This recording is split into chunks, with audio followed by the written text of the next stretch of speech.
Hello, I'm Kyle Souza. You can check out my website, The Talking Geek. You can also check out this book, The Outcast of Redwall. This is another of Brian.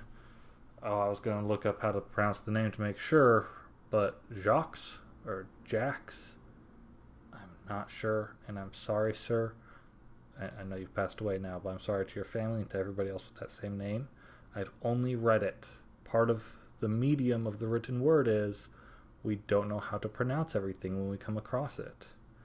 But I started reading these books when I was young. This is actually one of the first ones that I read back then.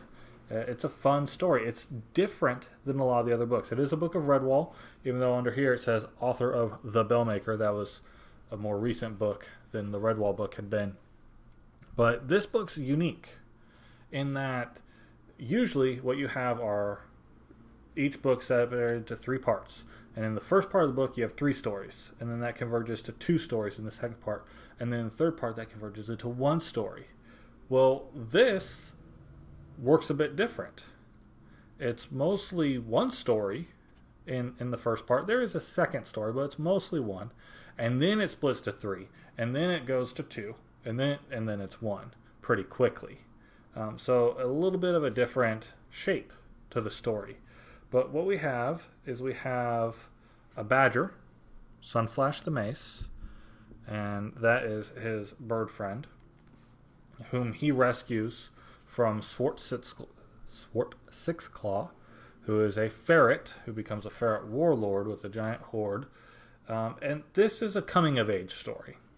All of the Redwall series are hero's journey stories, but this one is more of a coming-of-age take on that tale than a lot of the other ones are. Because you have a young badger who is coming into his own, who goes to Salamanderstrawn, who becomes the ruler there and leads the hares, and then goes to battle. And there's a lot of loss in this book because it is an action fantasy book like all these are, and there's always some death involved. But you really feel it with this one, or at least I did. And even reading it now as a 30-year-old, can remember back to when I was, a teenager reading these, or late elementary school, early middle school, that period, reading this book and just connecting with a lot of the characters, even though the characters are literally animals. It is a fun read. It has several characters in it from Redwall because it doesn't take place too far after the events of the actual Redwall book, or actually the Mossflower book.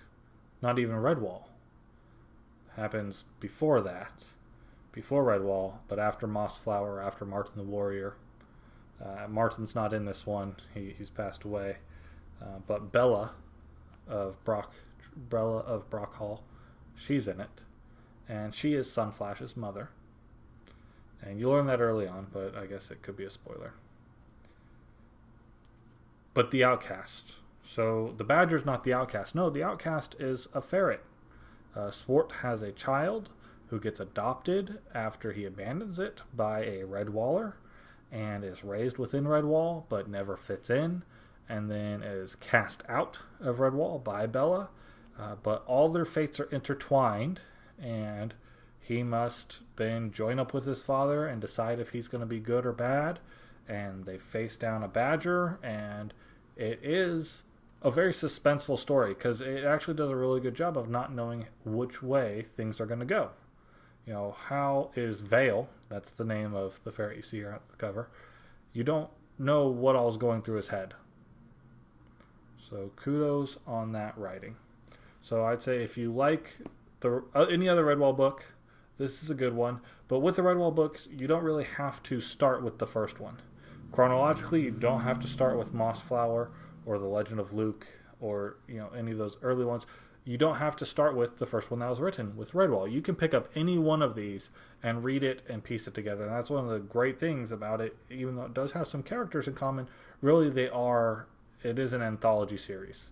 You don't have to read it in any certain order for it to be a great story, because every book, while it does tie into that universe, is a story on its own. Way better than some of the other books, like the Shadow Academy book that I just posted the review of.